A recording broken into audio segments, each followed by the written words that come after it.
Shalom? Ça va français. Français, c'est le meilleur au monde. British. Oh mon Dieu. Do you consider yourself a patriot? Ay, Maze!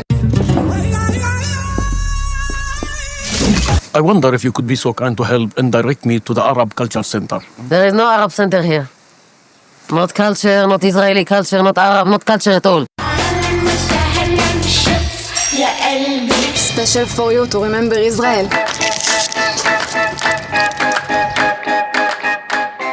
Hello, bienvenue sur Falafel Cinéma, le podcast du cinéma israélien. Vous écoutez l'épisode numéro 34 et aujourd'hui on va parler d'un phénomène qui mêle mémoire, fiction, humour, exil et Kugel, oui du Kugel. Mais on va aussi parler du contexte dans lequel on regarde ces séries aujourd'hui. Un contexte où l'antisémitisme progresse, où les identités se crispent et où les images d'Israël sont souvent réduites à l'actualité. Et si on changeait de prisme, si on passait par la narration, l'intime, les émotions? Pour ça, j'ai le plaisir de recevoir Daniel Benchemol, représentant d'Easy, la plateforme qui diffuse Kugel, préquel de Shtisel, on va vous en parler plus tard, et bien d'autres séries et films israéliens partout dans le monde en 12 langues. On va parler diffusion, diaspora, plats traditionnels, stratégie culturelle. Installez-vous, on vous embarque entre Jérusalem, Anvers et votre salon. Bonjour Daniel, merci d'être avec nous. Merci pour la jolie introduction. C'est vrai que c'est un beau sujet à aborder ensemble. Alors pour commencer, une première question toute simple. Comment êtes-vous arrivé dans l'univers d'Easy ? Oui, alors Easy, donc c'est une plateforme de streaming israélienne qui diffuse donc dans le monde entier. Comment j'ai abouti chez eux? En fait, donc je viens de l'audiovisuel aussi. J'avais un projet pendant quelques mois d'essayer de monter une plateforme avec des contenus israéliens. Puis j'ai découvert l'existence d'Easy. Donc j'ai pris contact avec eux, avec le directeur fondateur qui s'appelle Nati Dinar. Et on a discuté. Puis il m'a dit, écoute, ça tombe plutôt bien parce qu'on a besoin d'une présence sur les marchés francophones où nous ne sommes pas encore présents. Donc après, on a convenu d'un modus vivendi, puis on a lancé un petit partenariat ensemble. Donc, déjà, toi, tu étais intéressé par le contenu israélien et tout ce qui est séries israéliennes. Oui, alors moi, en tant que public, tout simplement, j'y ai toujours trouvé des films ou des séries et des documentaires passionnants. Et puis, en tant que professionnel de cet univers, j'y ai vu un mode d'emploi vraiment très très particulier, une signature à l'israélienne que j'aime beaucoup. Tout est très souvent axé sur le script, sur le scénario.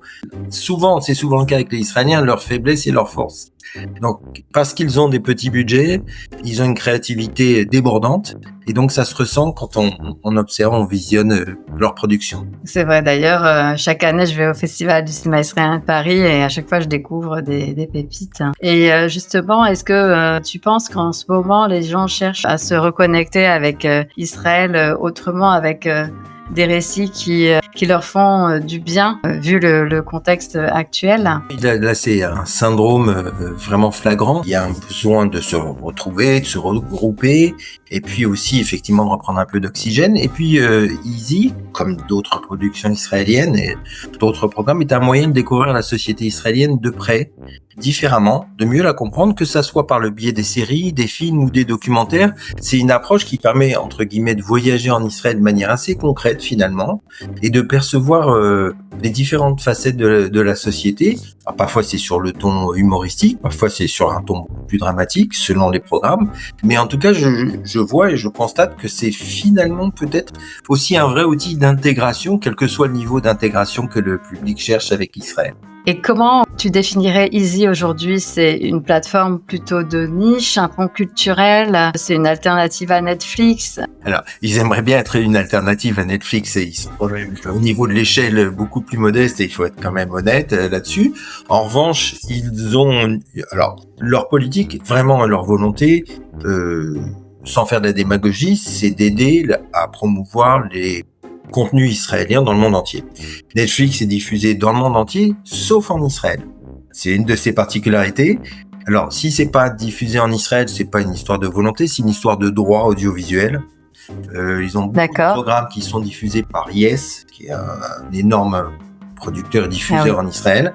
Et donc, ils ont restreint les droits pour le reste du monde, excepté Israël. Ce qui fait que les Israéliens connaissent pas du tout Easy, sauf ceux qui étaient coincés à Paris là pendant la guerre, et donc, enfin à Paris ou ailleurs d'ailleurs, et qui ont découvert par le biais de relations, etc. Easy. Et souvent, certains sont restés scotchés pendant 10 jours à regarder des programmes qu'ils ne connaissaient pas, avant de pouvoir redécoller et rentrer à la maison.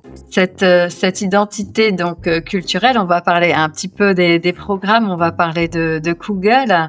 J'aimerais qu'on s'y attarde parce que j'ai vu quelques épisodes et c'est la préquelle de Shtisel. Donc la préquelle, c'est ce qui s'est passé avant. J'aimerais que tu nous en parles, que tu nous expliques comment déjà elle est arrivée sur cette plateforme. Qu'est-ce qu'elle représente pour vous, pour la plateforme?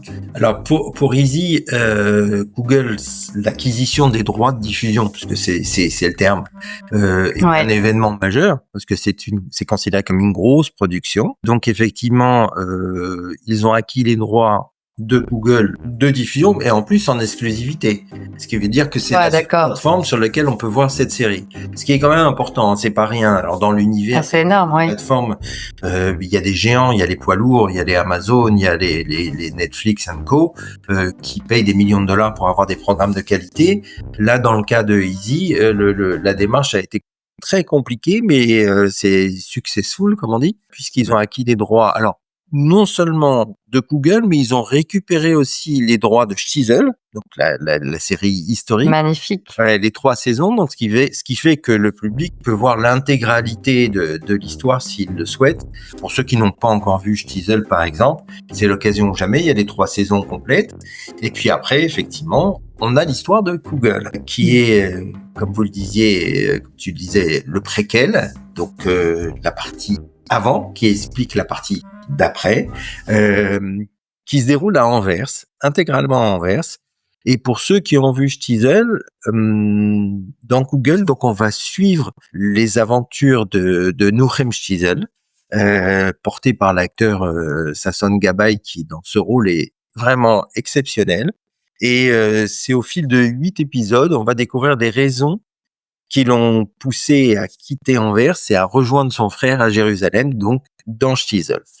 La série, alors c'est les mêmes auteurs, c'est les mêmes réalisateurs, c'est la même production, c'est la même patte, c'est la même signature, c'est la même sensibilité, c'est le même humour aussi, parce qu'on rigole beaucoup dans c'est vrai, on rit beaucoup, il y a vraiment, il y a du premier, second ou troisième degré dans chaque épisode. C'est très touchant aussi, très émouvant. Vraiment, c'est une série qui, c'est vraiment pile ce que je vous disais tout à l'heure sur Israël, c'est-à-dire que ça reste des budgets relativement modestes, même si dans le cas de Google, on monte quand même d'un cran, mais ça reste quand même prod, on va dire, modeste. Dans un décor, quand on le regarde, c'est Anvers, c'est des appartements très sobres, c'est des orthodoxes, donc on se dit, oh là là. Et finalement, c'est tellement bien écrit, l'histoire est tellement touchante, qu'on est emporté par les épisodes et on lâche pas la série du tout, avec un suspense émotif fabuleux. Et donc, tous ceux qui ont pu voir la série m'ont donné le même feedback de satisfaction, de plaisir, de bonne humeur aussi. Et encore une fois, on rigole vraiment aussi beaucoup, enfin, avec cet humour-là que Sasson Gabay porte, enfin, que Nuchem Shtisel porte, et aussi tous ceux qui l'environnent et tout ce petit monde, cette petite communauté d'Anvers. Oui, et d'ailleurs, c'est en fait, du coup, ça a été Google, en fait, un levier pour attirer les abonnés sur la plateforme Easy. Hein. Oui, alors effectivement, Easy a boosté, entre guillemets, sa promotion en utilisant Google, en utilisant Shtisel surtout, qui était le navire amiral, on va dire, pour se faire connaître plus, parce que c'est vrai que instinctivement, le public touché, qui était très large, qui avait aimé Shtisel, pouvait être intéressé par ce préquel. Donc c'est vrai que c'était l'occasion ou jamais pour eux de faire une promo un petit peu plus ouverte, entre guillemets, sur une audience très large.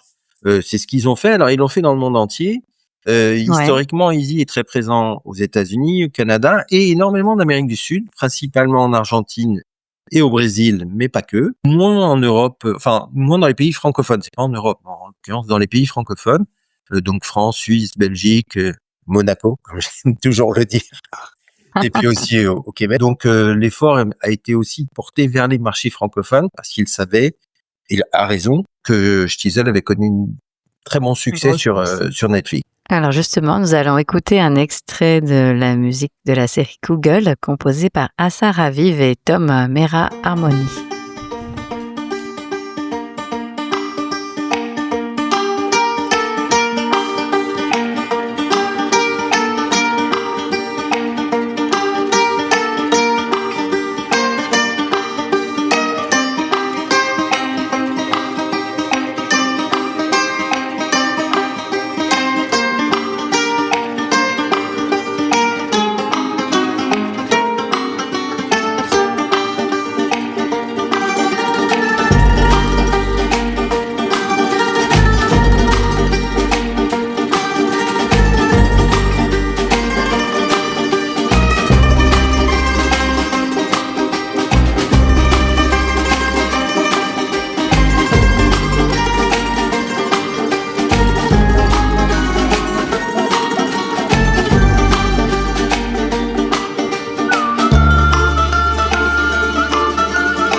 Et justement, à part les Shtisel, donc avec Google, quels autres programmes peuvent intéresser les spectateurs et spectatrices européennes? En tout, il y a à ce jour à peu près 1200 heures, j'arrondis le chiffre, de programmes proposés sur la plateforme Easy. Sur les 1200 heures, vous avez un peu plus de 700 heures qui sont sous-titrées en français, donc presque D'accord. un peu plus de la moitié. Ces 700 heures se ventilent sur des séries, des documentaires, des films et aussi quelques magazines. Alors, il y a en parlant de magazines, des magazines sur la cuisine israélienne qui sont très sympas, qui est très amusant avec des chefs vraiment très dynamiques et avec des recettes très très intéressantes. Puis après, dans les séries, il y a plusieurs séries qui sont quand même avec des écritures très intéressantes. Encore une fois, alors il y a une série qui s'appelle Dumb. Dumb, ça veut dire l'imbécile, l'idiot, etc. Dans lequel on retrouve d'ailleurs Lior Raz. Mais ce qui est très drôle aussi chez les comédiens israéliens, chez les acteurs israéliens, c'est qu'ils sont environ une centaine à tourner. Et alors c'est marrant parce qu'on les retrouve dans tous les modules, dans tous les formats, dans toutes les séries, dans différents rôles, bien évidemment. Donc là, dans Dumb, la série dont je sais vous parler, qui est une série très décalée, très déjantée, qui se passe à Tel Aviv, sur fond d'une enquête policière, mais avec c'est un peu rock'n'roll, un peu destroy, un peu amusant. On retrouve Lior Raz dans le rôle d'un espèce de trafiquant de drogue un peu malsain qui fait pression sur un ami pour obtenir plein de choses. Donc bref, dans un nouveau rôle. Et la série est très très chouette. Enfin, on a vraiment l'impression de plonger dans des milieux israéliens qu'on connaît pas d'habitude quand on est un touriste ou un visiteur. Bien sûr. Dans leur appartement, bien évidemment, on entend. Enfin, il y a un truc vraiment très très très intéressant. Et la série est super. Donc, il y a une autre série qui s'appelle Unsilenced. Ça veut dire ne pas porter sous silence, qui est l'histoire du président, l'histoire fictionnée, mais très proche de la réalité, qui est l'histoire du président Moshe Katsav, qui a fini en prison pour une série de harcèlement sexuel. Très très bien joué. C'est porté par un des acteurs de Fauda, qui joue aussi là très bien, joue le rôle du président. Et c'est une super série. Oui, on a une nouvelle série qui s'appelle Palmar. Donc, sur l'histoire du Palmar, c'est une série fictionnée, encore une fois. Elle raconte par le biais d'un jeune couple, enfin, frères et sœurs en l'occurrence, qui sont dans la vingtaine, qui arrivent en Israël de Hollande, des Pays-Bas, de manière clandestine en 1946 et qui vont rentrer dans les rangs du Palmar et qui vont devenir des acteurs importants de la création de l'État d'Israël des premières années, etc. C'est très bien fait aussi, c'est une jolie série. Vous pouvez expliquer ce que c'est le Palmar pour les personnes qui connaissent? Alors, ça a été créé en 1941, de mémoire, par les Anglais avec la Haganah. La première vocation du Palmar, c'était de combattre les nazis en cas d'invasion de la Palestine par les nazis, parce qu'ils sont pas allés jusque-là. Et donc, du coup, après, le Palmach est devenu une espèce d'unité d'intervention rapide. Et après, à partir de 48, évidemment, ils sont devenus partie intégrante de Tsahal et leur particularité a disparu. Mais D'accord. de 41 jusqu'à la création d'État d'Israël, c'était une unité d'intervention rapide, mais fait par des très très jeunes combattants. Hein. Et vous verrez si vous voyez la série, c'est des gamins. C'est vraiment des gamins et avec des moyens de gamins. Et avec un secret, les enfants qui arrivent, enfin le frère et la sœur qui arrivent de Hollande portent un secret que les parents leur ont donné avant d'arriver en Israël, un secret qui pourrait changer la phase d'émigration juive, donc ils doivent rencontrer plein. C'est un peu fictionné avec de l'espionnage, mais c'est plutôt bien fait. Il y a une autre série qui s'appelle The Exchange Principle, avec Shira Haas aussi d'ailleurs. On connaît des Shtisel et de Unorthodox, ouais. Exactement. Lior Ashkenazi a un rôle assez effrayant, mais il le fait super bien. Et globalement, c'est une histoire d'usurpation entre un auteur en quête d'inspiration. D'accord. Et c'est très très très bien fait aussi. Ah oui, il y a une autre série qui s'appelle Dismissed, qui veut dire, je crois en traduisant, libéré, dégagé des obligations militaires. Donc là, c'est une série un petit peu amusante en 3 saisons sur des soldats qui rentrent et qui quittent une unité mixte de Tsahal. D'accord. Mais c'est sur un ton aussi assez joyeux, on va dire. Alors dans les séries, mais là c'est une série documentaire qui est impressionnante, qui s'appelle Fighter, une série portant sur le témoignage croisé de 8 soldats blessés après le 7 octobre. Donc que ça soit pendant les combats du 7 octobre et après pendant la guerre à Gaza. Et c'est donc ils sont tous blessés de manière assez lourde et on voit leur réintégration, leur convalescence et leur courage au quotidien dans ces périodes-là. Pour quelqu'un qui veut comprendre la société israélienne, en regardant ces portraits, on découvre vraiment les différentes sensibilités et le courage et cette notion qu'on entend beaucoup de résilience que tout le monde cite en permanence maintenant, mais qui est particulièrement palpable avec cette série. Après, il y a des séries documentaires historiques sur Golda Meir, sur les présidents d'Israël, sur l'histoire du sionisme, sur Théodore Herzl, qui sont très très bien faites. Le documentaire sur Golda Meir est extraordinaire, puisqu'en fait, elle avait fait une grande interview un petit peu vers la fin de sa carrière politique. Donc c'était une interview qui était connue, qui avait été diffusée sur toutes les chaînes israéliennes. Mais cette interview, la particularité, c'est qu'ils avaient laissé tourner de manière un petit peu discrète, sans pour autant que ça soit une caméra cachée, mais ils avaient laissé tourner la caméra à la fin de l'interview pendant 1 heure encore, et ils avaient continué la discussion à bâton rompu.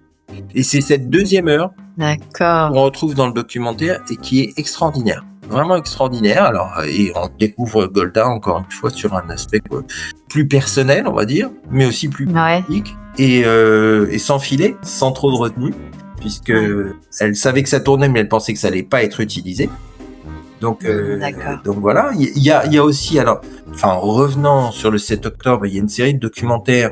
Il y en a un qui s'appelle Kibbutz Be'eri. Celui-là m'a scotché. En fait, ils ont fait quelque chose de très très particulier. Ils ont récupéré les images des 23 caméras de surveillance du kibbutz et ils ont remonté à partir de ça un documentaire. Et alors c'est glaçant parce que les caméras de sécurité, il n'y a pas d'habillage, il n'y a pas d'effets spéciaux, c'est des plans fixes.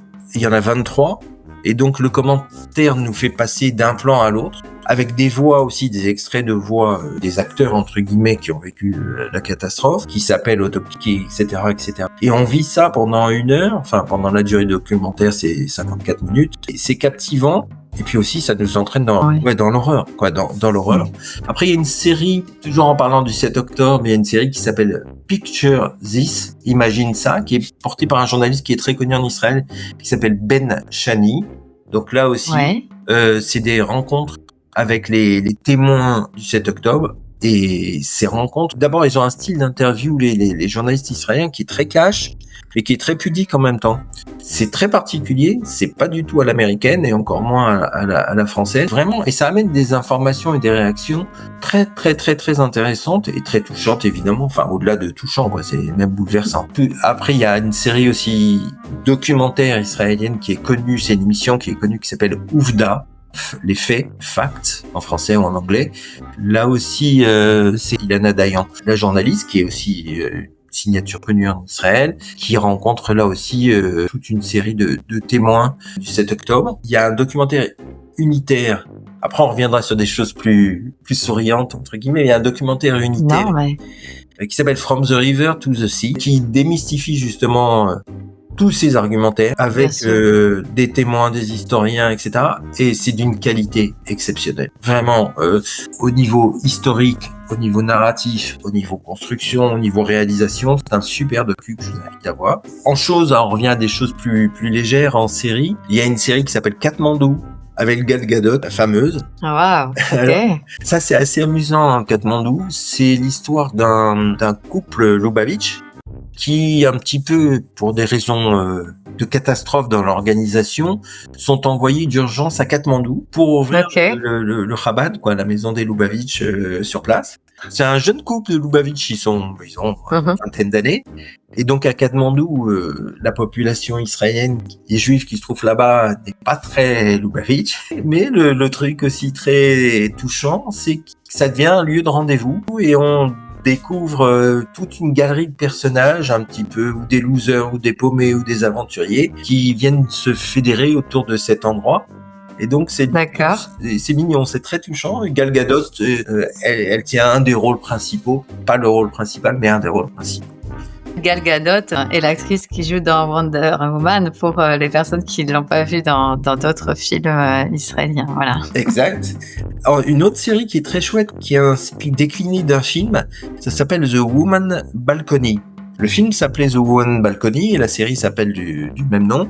Et globalement, c'est l'histoire dans un quartier de Jérusalem de femmes qui prennent entre guillemets le pouvoir dans une synagogue. D'accord, intéressant. Et c'est très rigolo. C'est très très rigolo. C'est très très bien fait et c'est vraiment très à voir aussi. In Law. Alors In Law, c'est les belles familles. Voilà. Alors c'est très bien fait et c'est très marrant. C'est une série encore une fois. C'est deux belles familles israéliennes que à peu près tout oppose, mais qui se retrouvent obligatoirement tous les vendredis soirs pour un dîner. Donc c'est les tensions, le dîner de Shabbat. Donc c'est les tensions entre les deux belles familles. Il y a d'ailleurs Yoram Gaon, entre guillemets le Charles Aznavour israélien, qui est super star, qui joue un rôle très amusant là-dedans. Et donc c'est leur conflit, ils se retrouvent presque par obligation tous les vendredis soirs, et il y a tout un jeu, et la série n'est construite que sur ces dîners du vendredi soir, du Shabbat. Ah, c'est intéressant. Et c'est les échanges qui sont très bien faits. Et dans les autres séries, il y a un petit truc très mignon aussi, qui s'appelle The Psychologist, donc le psychologue.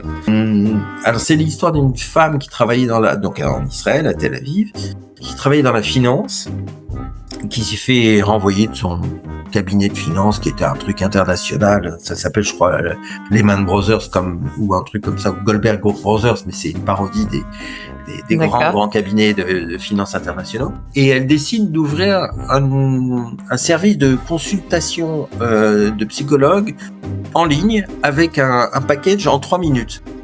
Donc, en 3 minutes, elle va... Incroyable, là. Sa consultation express. Et donc, elle lance ça. Et donc, la série s'est construite autour de ces interventions. Ça ressemble un petit peu à la série israélienne Betty Pool en thérapie. En thérapie, oui. C'est construit un peu sur la même mécanique, avec des rendez-vous récurrents et réguliers avec différents patients. Et c'est très bien fait. Et la comédienne est très rigolote aussi. Et elle joue très bien. Je pense j'oublie plein de programmes. Vous pouvez pas tous les citer de toute façon. Tous les programmes que vous avez cités, c'est des productions récentes. Alors, ça va pour les plus anciennes. Par exemple, évidemment, le documentaire sur Golda Meir, il est d'époque. Mais ça va, on va dire, des années 90 à nos jours. Et la majorité, c'est plutôt dans les années 2010-2020. Donc, on a pas mal de choses qui sont fraîches, des prods assez fraîches, avec vraiment des signatures très spécifiques, on va dire. Vraiment, c'est le fil conducteur que j'ai retrouvé, même si le style est très différent. Il y a quand même une façon de tourner et de produire en Israël qui est vraiment très particulière. C'est dû, comme je vous disais, à une économie serrée. Ouais. Donc, quand on a une économie serrée, on se force d'être le plus créatif possible pour donner de la valeur à ce qu'on propose. Et c'est ce qu'ils font de manière vraiment surprenante, parce qu'il y a certaines séries ou certains documentaires d'ailleurs, mais certains programmes, quand vous commencez, vous sentez que le décorum n'est pas hollywoodien. Et puis, la qualité du scénario est telle qu'on oublie très vite le manque de moyens pour entrer dans des histoires souvent captivantes. Et je pensais à ça, et je me disais, on dit souvent les Israéliens, c'est des sabras, c'est-à-dire durs à l'extérieur et doux à l'intérieur. Eh ben, ces productions, ça a un petit peu de ça aussi. C'est-à-dire le packaging, on va dire, ou l'image, a toujours faite avec des budgets énormes. Donc, elle est bien faite, mais c'est des cadres modestes, etc., ou des décors modestes.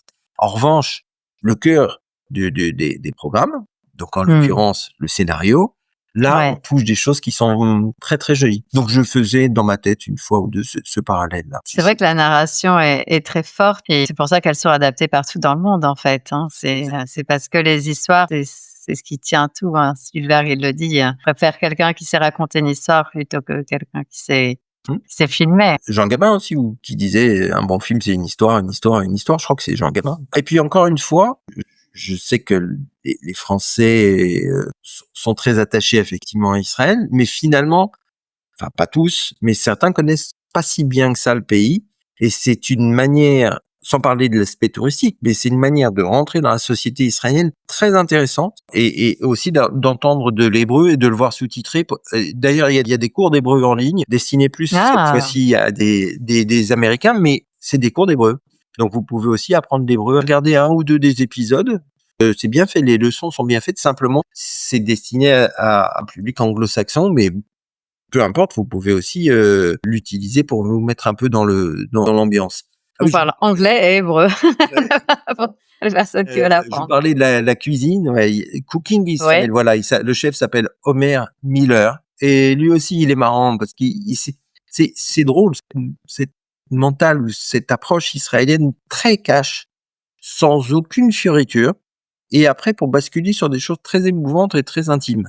Même en parlant de cuisine, donc quand c'est en parlant de ce chef qui fait ses plats, mais quand il se dévoile, et c'est le cas dans certaines de ses séries ou de ses documentaires, on touche de près ce qu'on ne connaît pas si bien quand on se rend en Israël de manière même régulière, en vacances ou autre. C'est à voir, en tout cas, c'est aussi un des plus de cette plateforme pour ceux qui sont touchés par Israël. Et enfin, il y a aussi, dans notre public et dans les abonnés à la plateforme, un bon nombre de gens qui ne sont pas de la communauté, des gens qui ne sont pas juifs, et qui trouvent dans les séries israéliennes ou dans les productions israéliennes des choses extraordinaires et qui s'y plaisent.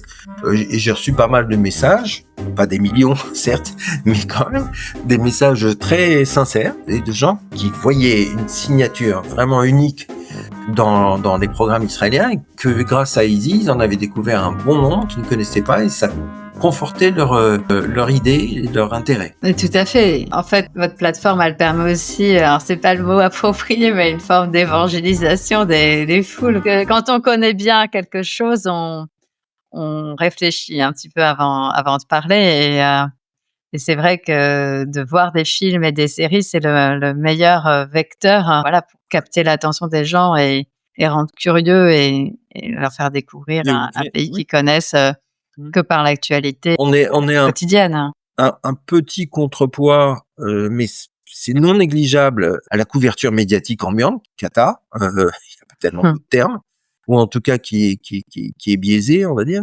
Et là, c'est prétentieux de dire que ça va changer la donne, mais en tout cas, les esprits ouverts qui découvriront Israël par ce biais et par d'autres biais, en partant en voyage en Israël, etc., etc. Bon, nous ne sommes pas exclusifs, mais c'est un des canaux qui permet d'avoir une découverte réelle d'Israël, de sa société, de son approche du monde, de la vie, de sa sensibilité, et de permettre aux spectateurs et au public de comprendre que non, Israël, c'est pas une armée, c'est l'antithèse de ce qui est livré au quotidien et qui fait beaucoup de mal, mais faut composer avec. Mais encore une fois, là aussi, cette difficulté dans le quotidien qui tape sur Israël si violemment, génère en contrepartie une créativité dans tous les univers. Là, je parle pas seulement de l'audiovisuel, mais génère une créativité qui est juste stupéfiante.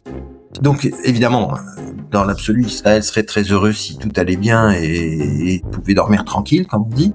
Mais malgré tout, toute cette haine ou toute cette ignorance qui se déverse autour d'Israël génère des efforts énormes, mais pour des résultats qui sont parfois stupéfiants, tout univers confondu. Et évidemment, pour revenir à notre sujet, également dans l'univers audiovisuel. Et donc, comment vous comptez vous développer, vous faire connaître, puisque vous, c'est votre rôle ici. Donc, le podcast donnera un écho à votre plateforme. Mais est-ce que vous avez des partenariats de prévus? Voilà, quelle est votre stratégie maintenant? Notre plan de com, comme on dit. Non, mais effectivement, pour être plus sérieux, évidemment, les médias et les partenariats sont essentiels pour la promotion de la plateforme. On travaille avec des budgets un peu modestes. Donc, on a une activité classique de communiqué de presse vers différents médias qui nous suivent et qui reçoivent nos informations de manière relativement régulière. On a monté quelques partenariats qui étaient très sympathiques. Il y en a d'autres en préparation. Donc, le premier était avec le Festival du film israélien de Paris, le Festival du cinéma israélien d'ailleurs, j'ai fait une bêtise, avec Hélène Schumann et Armel. Et on avait monté une soirée Google qui était très très sympa. On a diffusé en exclusivité les 2 premiers épisodes de Google. La salle était pleine. Il y avait une super ambiance. Les gens ont beaucoup. J'imagine. Apparemment. En tout cas, personne n'est parti pendant la salle et ça a bien applaudi à la fin. On a fait gagner des abonnements gratuits. Enfin bon, bref, il y avait toute une animation autour de ça et ça a très bien fonctionné. Donc, on va réitérer la même opération avec le Festival du cinéma israélien de Marseille. Ça sera en novembre prochain. Très bien. On a commencé à communiquer, on a convenu d'un accord il y a quelques jours. Et après, j'ai d'autres projets de promotion. Alors, des choses qui vont peut-être se dérouler en Suisse, d'ailleurs. J'essaye la Belgique, c'est un petit peu compliqué, mais le peu de communauté qui reste est très attaché à Israël et à ses contenus. Monaco, je ris toujours avec Monaco, mais c'est en pourcentage, en ratio, le pays, puisque c'est un pays, au monde où il y a le plus de juifs après Israël. Ah bon? Oui. Mais bon, et puis il y a beaucoup de résidents qui sont des résidents, je pense, pour des histoires de fiscalité. Mais en tout cas, c'est un chiffre sidérant. Israël, évidemment, en pourcentage le premier. Ensuite Monaco, ensuite New York, etc., etc. Donc bon, bref, c'est pas connu ça. Mais en tout cas, c'est pas connu. Non, mais en plus, c'est idiot parce que ça alimentera peut-être les fantasmes antisémites, mais peu importe. Donc voilà, donc il y a plusieurs opérations promo, et les réseaux sociaux, bien sûr, sur lesquels on essaye d'être aussi le plus présent possible. Alors, Easy, la maison mère, fait beaucoup d'efforts vers le marché anglophone, on va dire. Et moi, je reprends leurs publications dans des versions françaises, ou on crée des versions françaises aussi pour nos followers sur les différents réseaux. Aujourd'hui, c'est plutôt Facebook, Instagram. On va voir pour la suite. Et on a aussi monté un petit groupe WhatsApp qui a l'actu de la plateforme, les nouveautés, les promotions à venir, etc., etc. Alors justement, si on veut faire partie de ce groupe WhatsApp ou vous contacter, qu'est-ce qu'il faut faire? C'est pas très compliqué, hein. Il y a un lien. D'accord, très bien. Bon, je le mettrai dans le descriptif du podcast comme ça. Et puis on échange, c'est ouvert sur le cinéma israélien, les séries, etc. J'ai pas trop parlé de cinéma, mais il y a aussi une partie film. C'est vrai qu'on a plutôt axé aujourd'hui sur les séries. On peut terminer sur le cinéma. En cinéma, ils ont une programmation qui est plus modeste et moins variée que ce qu'ils proposent en série. Malgré tout, il y a des très jolis films. Alors là, c'est vraiment le cinéma israélien un peu intimiste. Alors, il y a un film écrit par Michal Aloni, l'acteur que tout le monde trouve très très beau, qui est très beau, hein, donc il faut dire. Qui joue dans Les Shtisel. Voilà. Exactement. Le film s'appelle Shir, et qui est sur l'adolescence à Tel Aviv, une adolescence bouleversée entre un petit couple avec tout un tas de rebondissements très bien fait. Il y a un autre film dont je voulais vous parler, Amor. Voilà, Amor, c'est l'histoire d'un Israélien qui rentre d'Europe après un long voyage et puis il trouve la femme de sa vie et ils vont créer un ballet ensemble, un ballet de danse. Mais elle est paralysée dans son lit depuis 3 ans. Pour ceux qui aiment la danse, la chorégraphie, mais pas seulement. C'est un très joli film. Un immense merci donc à Daniel Benchemol pour cet échange passionnant. Abonnez-vous à la plateforme Easy. Trouvez sur le site easystreamisrael.tv/fr. Et vous pouvez trouver Easy sur toutes les plateformes de téléchargement accessibles. Donc, c'est sur Android, sur Apple TV, sur Roku. On l'a à peu près partout, hein, sur Amazon Fire. C'est une plateforme de streaming avec toutes les prestations qu'on retrouve sur les plateformes comme Netflix et les autres. Et alors, justement, vous avez le tarif à nous indiquer? Alors, je vais vous donner des tarifs en dollars américains. Alors, vous pouvez prendre un abonnement pour un seul mois qui est proposé à 16 dollars américains. Mais la formule la plus intéressante, évidemment, c'est l'abonnement annuel qui est donc proposé à 96 dollars de mémoire. Les 96 dollars américains, ça fait 8 dollars par mois. 8 dollars par mois, ça fait à peu près 7,40 € ou 7,30 € selon le change du jour. Donc voilà, donc l'idéal est de prendre la formule à l'année. Pour ceux qui préfèrent, la formule mensuelle, c'est bien fait parce que vous pouvez l'interrompre si vous voulez, la reporter de plusieurs mois. Donc vous pouvez voir par exemple sur un mois, D'accord. utiliser 10 jours et reporter pour les voir voir la suite dans le mois suivant, le mois d'après. Parfait. Écoutez, merci pour toutes ces informations. Merci de nous avoir écoutés. Vous pouvez retrouver Falafel Cinéma également sur toutes les plateformes d'écoute. À bientôt pour un nouvel épisode et en attendant, passez un très bel été et régalez-vous de Kugel. Special for you to remember Israel.